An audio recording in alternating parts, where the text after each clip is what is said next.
Hey Freunde und herzlich willkommen zu einem neuen Video. Das Paris DLC ist nun offiziell draußen und ich hatte die Möglichkeit, das Ganze schon vorher zu spielen. Deswegen gibt es heute von meiner Seite 5 Tipps für das DLC, wie ihr das am besten meistern könnt.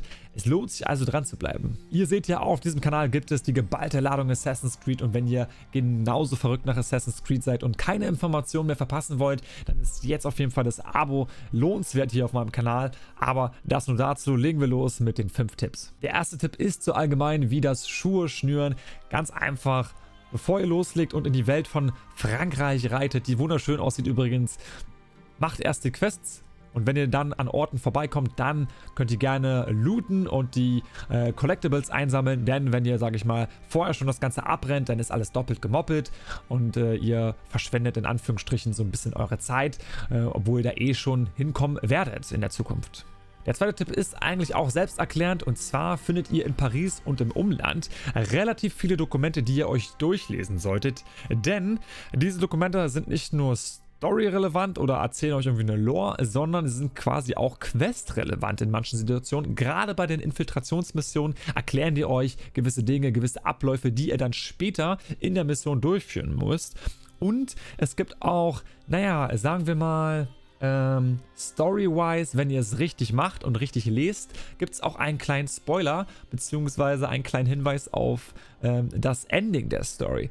Dementsprechend haltet da auf jeden Fall die Augen auf und die Ohren auf, auch natürlich, und guckt und lest und lasst euch Zeit. Der dritte Tipp bezieht sich rein auf den Bereich rund um Paris, also die Nordstadt, Südstadt und die Insel natürlich, wenn ihr sie dann irgendwann betreten könnt. Hierbei ist wichtig, versucht mal, euch anzugewöhnen, auf den Dächern zu laufen und wenn ihr auf dem Gehweg lauft, dann natürlich eure Kapuze aufzuziehen. Denn in dieser Stadt im Norden, im Süden und im zentralen Bereich von Paris laufen extrem viele Wachen vorbei. Und ihr müsst einige Quests natürlich auch in Paris machen und dann ist es super ätzend, wenn ihr erstmal vor Wachen abhauen müsst, beziehungsweise wenn ihr erstmal vor die Gegner besiegen müsst. Ich finde sie tatsächlich hier im Spiel schwerer in Paris und da ist es halt mir sehr oft passiert, dass ich genauso wie in England, genauso wie in Irland einfach so durch die Straßen laufe, weißt du, und die dann ignoriere, einfach vor dem wegrenne, aber das sind so viele Wachen, du rennst vor einer Gruppe Soldaten weg und du rennst in die nächste Gruppe von Soldaten. Das heißt, du hast nie Ruhe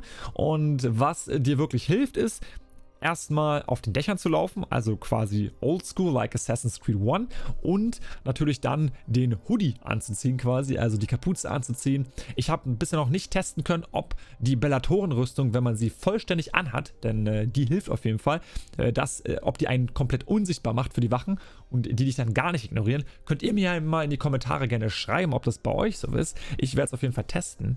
Aber zumindest hilft das auf jeden Fall, um Konflikten zu entkommen und entspannten Spielfluss zu haben.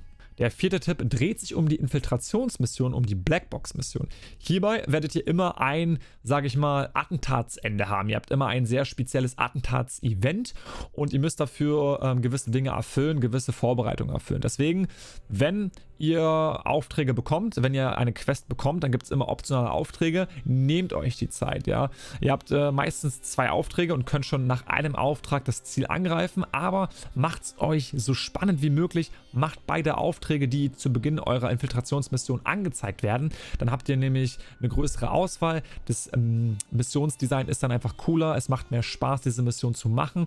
Und wenn ihr dann drinne seid, meistens ja in irgendeinem Schacht oder so, dann lasst euch Zeit. Guckt, wo die Gegner hinlaufen. Man muss wirklich gucken, hey, wo laufen die lang? Wie kann ich da jetzt hin, ohne dass ich entdeckt werde? Und wenn ihr das schafft, dann ist es cool, weil diese speziellen Attentatstötungen, die kommen immer mit einer wunderschönen Sequenz und die wollt ihr natürlich nicht verpassen. Ihr könnt theoretisch auch immer die Zielperson so töten, ist aber schade drum um die Sequenz, gerade in der Geschichte oder gerade in dieser kurzen Zeit vom DLC, da wollt ihr jede Story mitnehmen. Und der letzte Tipp dreht sich um die Rebelleneinsätze. Ich habe ja dazu auch ein Video gemacht, das sollte eigentlich heute gekommen sein. Schaut euch das gerne mal hier oben an und dort findet ihr viel, viel mehr Tipps als jetzt diesen einen, aber wenn ihr Gruppeneinsätze macht, beziehungsweise generell macht nur Gruppeneinsätze bei den Rebelleneinsätzen, ja, also mit anderen Soldaten, nie Solo-Einsätze, das dauert zu lange und wenn, dann gibt es ja 4 Stück, dort den unteren Einsatz und dann versucht auf jeden Fall 5 Leute am Start zu haben, denn je mehr Leute ihr habt, je mehr Leute überleben, desto mehr Geld bekommt ihr am Ende raus und desto schneller seid ihr fertig mit den Rebellenmissionen und desto schneller bekommt ihr zum Beispiel das Reaper-Set. Dabei würde ich gleich zu Beginn die Verbesserung für die Mannstärke aufwerten, dass sie wirklich von 2 Männern ganz, ganz schnell auf 5 kommt, um eben natürlich ganz schnell Cash zu machen. Und das waren eigentlich meine kurzen, knackigen Tipps. Ich hoffe, die haben euch gefallen. Wenn ja, ihr wisst ja, der Dränger-Daumen ist gern gesehen, Freunde. Ich muss sagen, es macht mir sehr viel Spaß, für euch hier den Content zu machen. Und es macht sehr viel Spaß, auch das DLC gespielt zu haben. Ich hoffe, euch geht es genauso. Schreibt mir gerne mal eure Meinung in die Kommentare zum DLC.